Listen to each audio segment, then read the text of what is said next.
एक बार एक दुखी किसान भगवान शिव जी से बड़ा नाराज हो गया। कभी बाढ़ आ जाए, कभी सूखा पड़ जाए, कभी धूप बहुत तेज हो जाए तो कभी ओले पड़ जाए। हर बार कुछ न कुछ कारण से उसकी फसल थोड़ी खराब हो जाते। एक दिन बड़ा तंग आकर उसने शिव जी से कहा, देखिए प्रभु, आप परमात्मा है, लेकिन लगता है आपको खेती बाड़ी की ज़्यादा जानकारी नहीं है।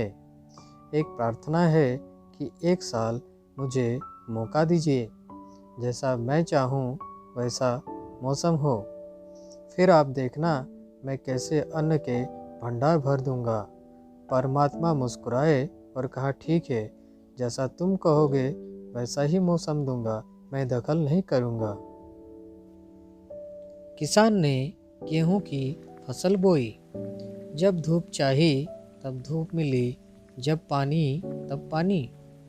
तेज धूप, ओले, बाढ़, आंधी तो उसने आने ही नहीं दी। समय के साथ फसल बढ़ी और किसान की खुशी भी, क्योंकि ऐसी फसल तो आज तक नहीं हुई थी। किसान ने मन ही मन सोचा, अब पता चलेगा परमात्मा को कि फसल कैसे करते हैं। बेकार ही इतने बरस हम किसानों को परेशान करते रहे। फसल काटने का समय भी आया। किसान बड़े गर्व से फसल काटने गया, लेकिन जैसे ही फसल काटने लगा, एकदम से छाती पर हाथ रखकर बैठ गया। गेहूं की एक भी बाली के अंदर गेहूं नहीं था। सारी बालियां अंदर से खाली थी। बड़ा दुखी होकर उसने शिवजी से कहा, प्रभु, ये क्या हुआ? तब शिवजी बोले, ये तो होना ही था। तुमने पौधों को संघर्ष का जरा सा भी मौका नहीं दिया। ना तेज धूप में उनको तपने दिया, ना आंधी ओलों से जूझने दिया।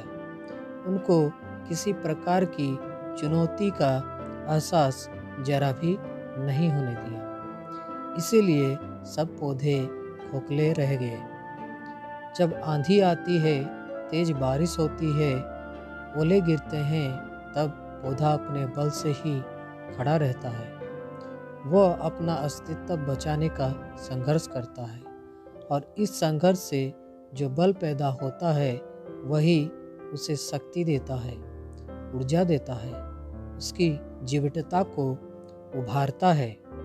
सोने को भी कुंदन बनने के लिए आग में तपने, हथौड़ी से पिटने, गलने जैसी चुनौतियों से गुजरना पड़ता है, तभी उसकी स्वर्णिम आभा उभरती है, उसे अनमोल बनाती है। उसी तरह जिंदगी में भी अगर संघर्ष ना हो, चुनौती ना हो, तो आदमी खोखला ही रह जाता है। उसके अंदर कोई गुण नहीं आ पाता। ये चुनौतियां ही है जो आदमी रूपी तलवार को धार देती है, उसे सशक्त और प्रखर बनाती है।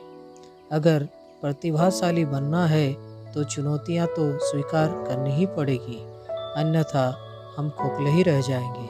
अगर जिंदगी में प्रखर बनना है, प्रतिभाशाली बनना है, तो संघर्ष और चुनौतियों का सामना तो करना ही पड़ेगा।